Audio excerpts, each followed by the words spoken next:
ভূমিহীন ক্ষেত মজুরদের জন্য পশ্চিমবঙ্গ সরকারের তরফ থেকে একটা দারুণ উদ্যোগ নেওয়া হয়েছে। কৃষক বন্ধু প্রকল্পের আওতায় এখন নতুন করে আর্থিক সাহায্য দেওয়া হচ্ছে। তো চলুন আজ আমরা এক এক করে দেখে নিই এই প্রকল্পের আবেদনপত্রটা কিভাবে একেবারে নির্ভুলভাবে পূরণ করা যায়, যাতে এই সুবিধাটা পেতে কোনো রকম সমস্যা না হয়। এই প্রকল্পের মাধ্যমে যারা যোগ্য তারা বছরে 4,000 টাকা করে আর্থিক সাহায্য সরাসরি নিজেদের ব্যাংক অ্যাকাউন্টে পেয়ে যাবেন।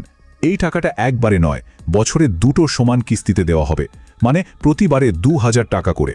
এখন প্রশ্ন হলো, কারা কারা এই প্রকল্পের জন্য আবেদন করতে পারবেন? আর সবচেয়ে ভালো খবরটা হলো, এর জন্য নিজের নামে কোনো জমি থাকার দরকার নেই। মানে যারা ভূমিহীন, ক্ষেতমজুর, ভাগ চাষি বা অন্যের জমিতে কাজ করা শ্রমিক, ঠিক তাদের জন্যই এই নতুন প্রকল্পটা।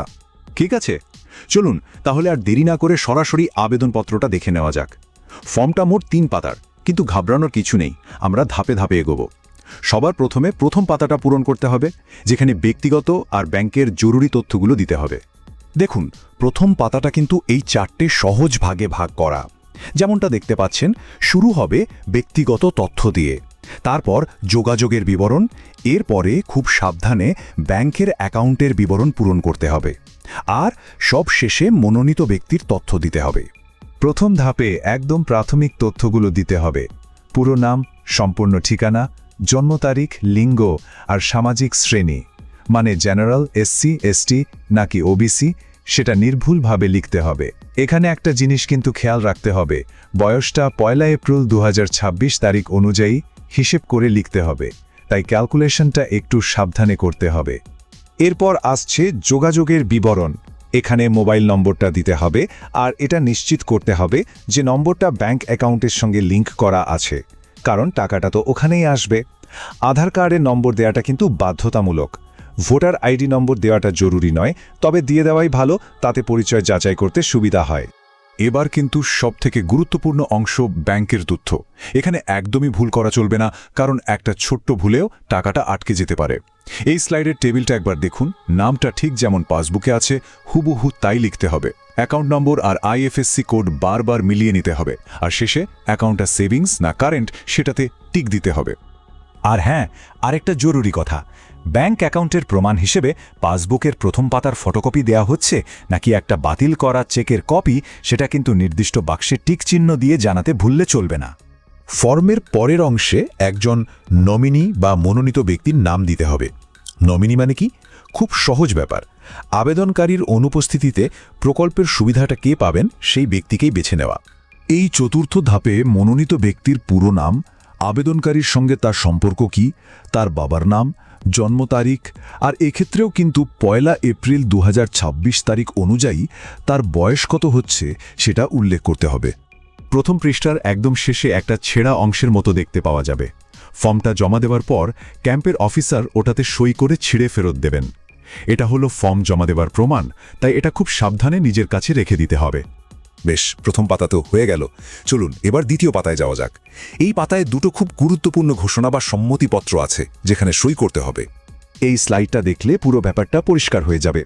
প্রথমটা হলো আধার সম্মতিপত্র, মানে এর মাধ্যমে সরকারকে আধার ডেটা যাচাই করার অনুমতি দেওয়া হচ্ছে। আর দ্বিতীয় এবং সবচেয়ে গুরুত্বপূর্ণ হলো স্বঘোষণাপত্র। এর মাধ্যমে আইনত এটা ঘোষণা করা হচ্ছে যে আবেদনকারী একজন ভূমিহীন কৃষি শ্রমিক। মনে করে দুটো অংশে কিন্তু নাম, বাবার নাম আর ঠিকানা পূরণ করার পর অবশ্যই সই করতে হবে বা টিপছাপ দিতে হবে। এটা ছাড়া কিন্তু আবেদনপত্রটা অসম্পূর্ণ থেকে যাবে। স্বঘোষণাপত্রের আসল কথাটা হলো একটাই লাইন, কিন্তু খুব জোরালো একটা বিবৃতি: আমি একজন ভূমিহীন ক্ষেতমজুর। এই একটা লাইনের মাধ্যমে আইনত নিশ্চিত করা হচ্ছে যে আবেদনকারী এই প্রকল্পের জন্য যোগ্য, তাই এটা সততার সঙ্গে ঘোষণা করা খুব জরুরি। স্বঘোষণাপত্রে এর সাথেই আরও একটা ছোট্ট কাজ করতে হবে।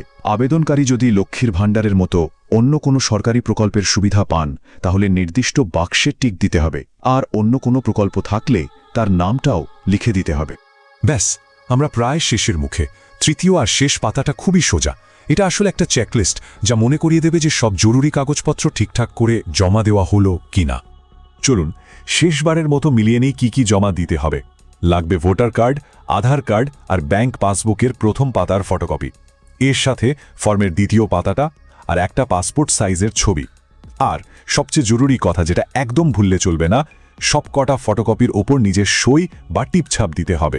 একেই সেলফ অ্যাটেস্টেড করা বলে। একটা প্রশ্ন কিন্তু অনেকের মনেই আসতে পারে যে পাসপোর্ট সাইজের ছবিটা কোথায় লাগাতে হবে, কারণ ফর্মে তো ছবি লাগানোর জন্য আলাদা করে কোনো জায়গা দেওয়া নেই। চিন্তার কিছু নেই, এর সমাধান খুব সোজা। ছবিটা একটা ছোট খামের মধ্যে ভরে ফর্মের একদম উপরে ভালো করে পিন দিয়ে আটকে দিতে হবে, তাহলেই হবে। তাহলে চলুন পুরো ব্যাপারটা এক নজরে আবার ঝালিয়ে নিই। ধাপ 1, 3 পাতার ফর্মটা খুব সাবধানে পূরণ করতে হবে। ধাপ 2, সব জরুরি কাগজের ফটোকপি করে তাতে সই করতে হবে। ধাপ 3, পুরো আবেদনপত্রটা নির্দিষ্ট ক্যাম্পে জমা দিতে হবে। আর ধাপ 4, অফিসারের কাছ থেকে সই করার রসিদটা নিতে একদম ভোলা যাবে না। একবার ভেবে দেখুন তো, এই আর্থিক সহায়তা যখন এই হার্ড ওয়ার্কিং কর্মীদের হাতে পৌঁছাবে, তখন গ্রামীণ অর্থনীতি আর তাদের পরিবারগুলোর জন্য এটা কি বিশাল একটা নতুন সুযোগের দরজা খুলে দিতে পারে। এটা আমাদের সবার জন্যই একটা ভাবনার বিষয়।